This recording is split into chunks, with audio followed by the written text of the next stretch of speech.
Se você conhece bem a história da Bíblia, provavelmente já ouviu que Jesus oferece a vida eterna. Parece legal. Mas o que Jesus quer dizer com vida eterna? Bem, Jesus adotou essa frase das escrituras hebraicas. Em português é traduzida como vida eterna ou viver para sempre. Mas a tradução literal da expressão em hebraico é vida até a era. Vida até a era? O que isso significa? Sim, é complexo. Para entender, primeiro temos que falar sobre o que é uma era na Bíblia. Vamos lá. Em hebraico, a palavra para era é olam, e significa um período de tempo. Com qual duração? Bem, qualquer período, na verdade. Pode ser no passado ou no futuro. O importante é ser um período de tempo com uma característica comum e constante. Por exemplo?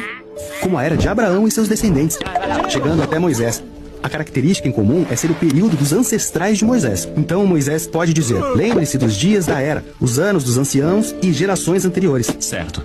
E uma era pode ser menor e no futuro. Ou como Samuel, que passa a vida inteira servindo no templo.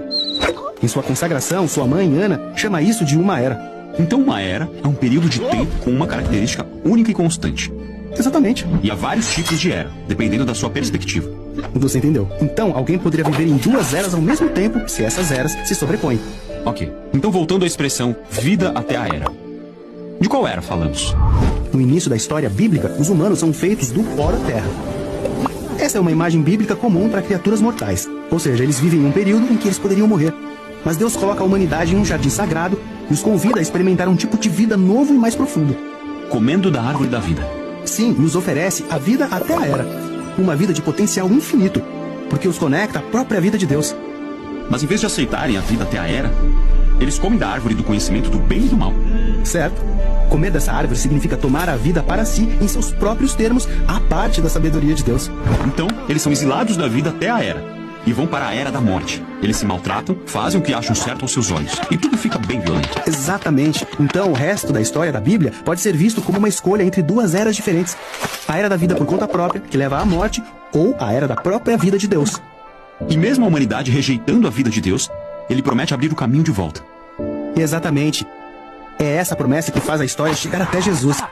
Ele é apresentado como a própria vida de Deus em forma humana. Então as duas eras se sobrepõem nele. Ele vive na era da mortalidade, da morte e na era da vida eterna ao mesmo tempo.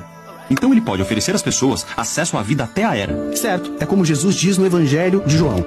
E a vida eterna é esta, que conheçam a ti, o único Deus verdadeiro, e Jesus Cristo, a quem enviaste. Mas assim como a humanidade rejeitou a vida de Deus no jardim, Jesus foi rejeitado e morto. Mas a vida de Deus é mais poderosa do que a morte. Então Jesus volta da morte e pode oferecer a vida de Deus aos outros. O Evangelho de João também diz: para que todo aquele que nele crer não morra, mas tenha a vida eterna. Ou seja, vida até a era. Legal. Muitas pessoas pensam que vida eterna é algo que acontece depois de morrer.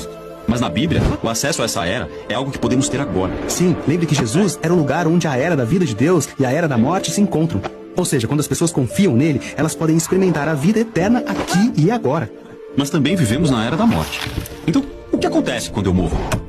Bem, assim como a morte não venceu a vida eterna de Deus em Jesus, também podemos seguir vivos em Deus, ainda que fisicamente mortos.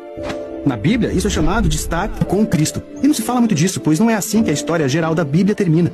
O foco da Bíblia é quando a era da vida vence completamente a era da morte. E aqueles que estão com Cristo são recriados para participar da vida eterna de Deus. Um mundo onde a era da morte não tem mais poder. Exatamente, porque a vida totalmente ligada à vida eterna e ao amor de Deus nunca acabará.